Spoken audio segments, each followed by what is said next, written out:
நிறைய பேருக்கு நான் கெட்டது கற்றுக் கொடுத்துக்கிறோம். நிறைய பேர் லைஃப் ஸ்பாயில் பண்ணிக்கிறோம். நிறைய பேர் வாழ்க்கையை தப்பான வழியில கொண்டு போயிருக்கிறோம். மாத்திரை வாங்கி கொடுத்துருக்க மாட்டேன், பியர் பாட்டில் வாங்கி கொடுத்துக்கிறேன். ஒரு வேளை சாப்பாடு போட்டிருக்க மாட்டேன், முகத்த தட்டில் போய் சினிமா வாங்கி கொடுத்துக்கிறேன்.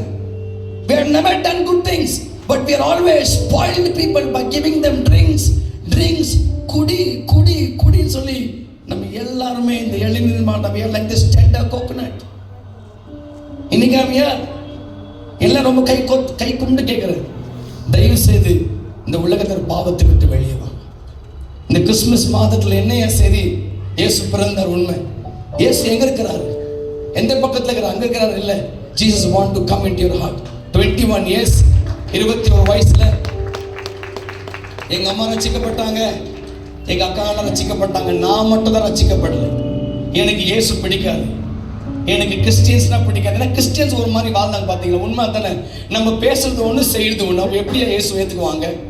நீங்க பேசுறது ஒன்று, நீங்க சண்டை போடுங்க. So nobody accept. நான் நிறைய கிறிஸ்டியன்ஸை பார்த்ததுனால I don't want to give my life to Christ. But at the age of 21 மோட்டு பூச்சி போடுற இதே வீட்டுக்குள்ள ஏசப்பா டைரக்டா என்னை தொட்டார். அன்னைக்கு என் வாழ்க்கை மாறிச்சு. 25 years என் வாழ்க்கை இயேசுவோடு நல்லா இருக்கிறேன்.